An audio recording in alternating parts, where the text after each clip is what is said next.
Olá, meus queridos, vamos então partilhar um pouco sobre a Lectio Divina. Muitas pessoas perguntam, principalmente quem está no início da caminhada, Padre, como rezar, como buscar a Deus, como falar com Deus, como ouvir a Deus, como ir mais profundamente na minha caminhada.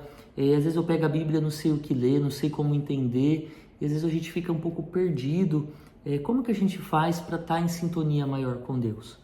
Bom, eu queria apresentar para vocês a Lectio Divina, que é um método, uma forma, uma prática espiritual de falar com Deus, de ler a Bíblia, e é um método orante da Palavra de Deus, onde eu vou apresentar aqui para vocês apenas 5 passos que vai te ajudar nessa sua experiência de oração, tá bom?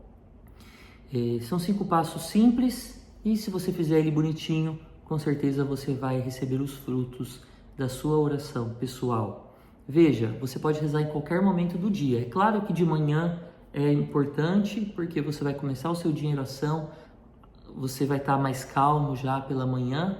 Ah, mas padre, eu tenho filho, é uma loucura, as crianças correm, reclamam porque não quer acordar, tem que levar para a escola. Tudo bem, então faça à noite ou faça à tarde, faça no seu horário de almoço, não importa. O importante é que você tire um tempo para rezar.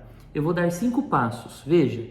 Se você tem 15 minutos para rezar, você vai, segundo os passos que eu vou mostrar, fazer de forma proporcional. Então, se você tem 15 minutos, divide esses 15 minutos em 5 partes para você fazer cada passo. Se você tem 30 minutos para rezar, a mesma coisa. Se você tem 1 hora, divide essa 1 hora em 5 partes, tá bom? Então, vou ir comentando com vocês passo a passo. A primeira coisa importante, ainda não é o primeiro passo, é um contexto que eu lembrei, o lugar que você vai rezar, tá? A hora e o lugar. A hora, claro que de manhã é melhor, mas não importa tanto. O lugar, sim. Um lugar silencioso, se você puder colocar uma imagem, acender uma vela, a imagem de Jesus crucificado. Eu gosto muito dessa imagem aqui, qualquer imagem, tá bom? Ah, mas padre, é um barulhento, minha casa é barulho o tempo todo. Reza do mesmo jeito, porque Deus pode falar do mesmo jeito, pode tocar o seu coração do mesmo jeito. É claro que o ambiente vai proporcionar de forma mais tranquila, mas reze, tá bom? Amém. Primeiro passo, pedir o Espírito Santo. E você vai fazer o esforço de pedir o Espírito Santo com as suas próprias palavras. Você começa fazendo em nome do Pai, do Filho e do Espírito Santo e vai começar a falar com Deus. Senhor, nesse momento eu vou rezar, eu quero estar na Tua presença. Eu não sei, Senhor, meditar a palavra, às vezes eu não entendo, mas eu quero pedir o Espírito Santo agora, a Tua graça, que você me ajude, eu quero ouvir a Tua voz, eu preciso de Ti, eu estou tão triste hoje, Senhor, eu preciso que você console o meu coração, uma palavra de motivação, mas se você precisar também, Senhor, me corrigir hoje, eu estou aberto, enfim, fala com Deus o que está dentro do teu coração, tá bom? Essa é a primeira coisa, e pedir, vem Espírito Santo, ilumina a minha mente, o meu coração. Uma coisa que pode te ajudar nesse momento é escutar uma música do Espírito Santo ou um louvor que te ajude a se acalmar e se colocar na presença de Deus. Esse momento, se você tiver 30 minutos, vamos pegar como base 30 minutos, pode ser em torno aí de 5 minutos, 6 minutos, tá bom? Pronto. Esse é o primeiro passo. O segundo passo é o momento da leitura, a Lectio, que consiste ali em um trecho da Sagrada Escritura de forma atenta e pausadamente. Então você vai escolher um versículo bíblico. Ai, padre, mas eu nunca sei o que eu vou ler. Eu abro a Bíblia aleatório. Aproveite e use a liturgia diária. A igreja preparou um ciclo de leituras que nós vamos caminhando dia após dia. A igreja no mundo inteiro lê essas leituras. Então você pode procurar pela liturgia diária aí no Google Evangelho do Dia e você vai ter acesso a isso. Ou você pode fazer também com uma outra palavra que você gosta muito, num momento aleatório aí, usar o mesmo método, tá bom? Então vamos supor que nós usamos aqui o Evangelho da Anunciação. E aí você vai então nesse segundo momento simplesmente ler de forma atenta e pausada, tá bom? Então você lê 1 vez, 2 vezes, 3 vezes, faz um silêncio, esteja na presença daquela palavra, não reflita nada ainda, não queira tirar nenhuma conclusão ainda, vai se sintonizando com o contexto daquela palavra. Pensa, lê lá, que Maria, uma mulher chamada Maria, numa pequena cidade em Nazaré. Nossa, Nazaré Será que Nazaré era grande, era pequeno? Não, era um vilarejo. Maria era uma jovem, estava talvez imatura, desprevenida, mas Deus escolheu, então ela não estava imatura. Você só vai sentindo aquela palavra, você se imagina Maria ali naquele lugar, o anjo aparecendo, mas você vai ler várias vezes essa palavra sem querer tirar nenhuma conclusão, só deixa fluir você entrando e sentindo e percebendo aquela palavra. Por exemplo, se você está lendo aquela palavra que Mateus diz, né? Sim, tu és o Filho de Deus. E quando Jesus pergunta, e vós, quem dizeis que eu sou?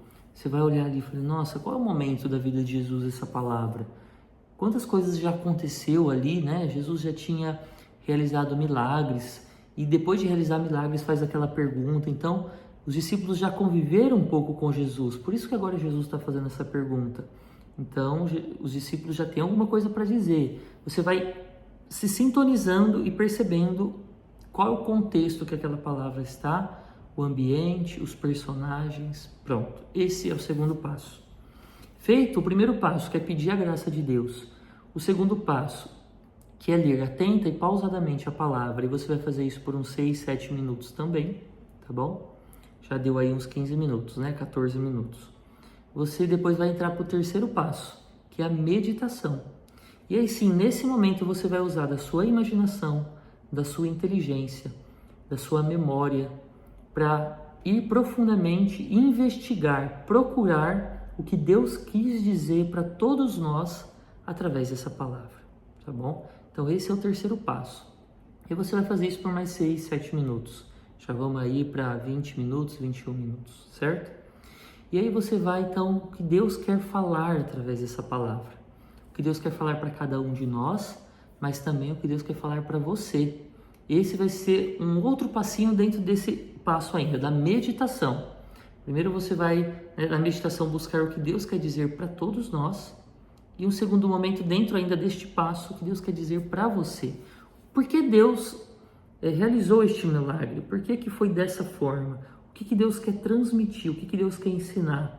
O que Deus quer falar para mim? E aí então você vai falar para Deus, Senhor, o que você quer me dizer agora? Com a anunciação, com a postura de Maria, com essas palavras do anjo. O anjo disse, Ave Maria, cheia de graça. Algumas traduções têm alegra-te, Maria, cheia de graça.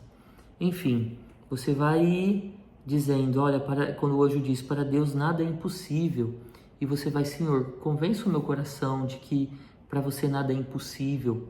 Fala isso para mim também, que eu possa acreditar nessa palavra. É Deus falando com você, esse passo, certo? Depois a gente vai então para o quarto passo, que é a oração. Então, nós primeiro pedimos o Espírito Santo, primeiro passo, fizemos a leitura atenta e pausada, segundo passo. Agora fizemos uma meditação, que foi o terceiro passo. O quarto passo, e a meditação é o que Deus fala para mim. O quarto passo, que é a oração, é o que eu falo para Deus. Então, diante de tudo aquilo que você meditou e que você sente que Deus falou com você, o que agora é o que você vai responder para Deus. Você vai dizer, Senhor, eu quero ser como Maria. Dá-me essa graça. Dá-me a graça de crer. Dá-me a graça de acolher Jesus no meu coração. E você vai responder a Deus o que Deus falou com você. E você vai fazer isso por mais uns 6 minutos. Nós já vamos aí para 27 minutos mais ou menos, né? E o último passo, mais 5 minutinhos. Depois de você falar com Deus, você vai silenciar. Você fica em silêncio, contemplando. Veja, você já não vai mais usar o seu raciocínio, a sua memória, a sua imaginação, lembrar da pregação de tal pessoa, aquilo que um padre uma vez disse, você conversando com um amigo, um lugar que você leu, completava aquela leitura, não. Você simplesmente vai fechar os teus olhos e silenciar e ficar na presença de Deus diante do mistério dessa palavra. É isso. Passou mais uns 4, 5 minutinhos assim, você encerra a sua oração, agradece a Deus por esse momento e faz talvez um propósito, que então a partir dessa palavra eu vou tomar uma decisão, eu vou precisar dar esse passo, eu vou enfim, aquilo que for o fruto da sua oração. Veja, a Lectio Divina, esse método, não é um estudo bíblico. É claro que você pode aprender muita coisa, mas é uma experiência com Deus, é uma experiência espiritual, onde você vai, nesse momento, buscar a união da sua mente e do seu coração com Deus, dos seus afetos, né? Então, é um método simples. Se você fizer isso aí 30 minutos por dia, ai, padre, não consigo, 15 minutos, reduza o tempo e você vai poder, com certeza, amadurecer. E ao longo do tempo, se você perseverar nessa prática, você vai ver os frutos na sua vida, a presença de Deus, do Espírito Santo, trabalhando no seu coração. Então, 5 passos. Pedir ao Espírito Santo, fazer uma leitura atenta e pausada, meditar e perguntar o que Deus fala para você, orar e responder para Deus, falar com Deus aquilo que você sentiu, o que Deus falou com você, e um instante de silêncio, de contemplação. Tá bom? Se você fizer isso, eu tenho certeza que ao passar do tempo, a palavra de Deus vai se tornando mais íntima para você, isso vai se tornando de uma forma muito tranquila, você vai fazendo isso sem preocupar aqui em passo por passo, em marcar hora, em marcar tempo, tá bom? Uma dica importante de Santo Inácio, agora pegando um pouquinho, né, do método de Santo Inácio de Loyola, que pode te ajudar. Santo Inácio dava uma dica que é a seguinte: reze sempre no mesmo local, porque toda vez que você muda de local, você se distrai, e marque o tempo da oração e seja fiel a esse momento. Então, por exemplo, vou rezar 15 minutos. Ah, deu 5 e já quero parar. Não, fica ali 15 minutos. Ah, eu vou rezar 30 minutos. Deu 5, 20, eu quero parar. Não, se esforce para completar ali os 30 minutos. Agora, a oração de Santo Inácio, a dica de Santo Inácio é: ah, eu quero rezar mais do que 30 minutos. Não, para e reza. Bom, se você está numa experiência de caminhada, mas com mais tempo, você pode seguir esse conselho de Santo Inácio. Porque o que está por trás desse conselho? Nós rezamos, estamos na presença de Deus, independente da desolação, que é quando a gente reza e não sente nada, eu quero parar, mas continuo, e independente da consolação, quando você sente aquele amor, aquela presença, mas você deu o seu horário, você termina. É uma dica de uma caminhada espiritual muito madura, muito consistente, né? Mas, se Deus está dando uma consolação, por que não permanecer ali e continuar na presença, continuar rezando, sobretudo para você que está no começo da sua caminhada e Deus, se está dando para você essa consolação, aproveite, permaneça na presença de Deus. O importante é que quando você estiver na desolação, você não desista, você persevere. Que Deus te abençoe, sua vida e a sua caminhada, em nome do Pai, e do Filho e do Espírito Santo. Amém.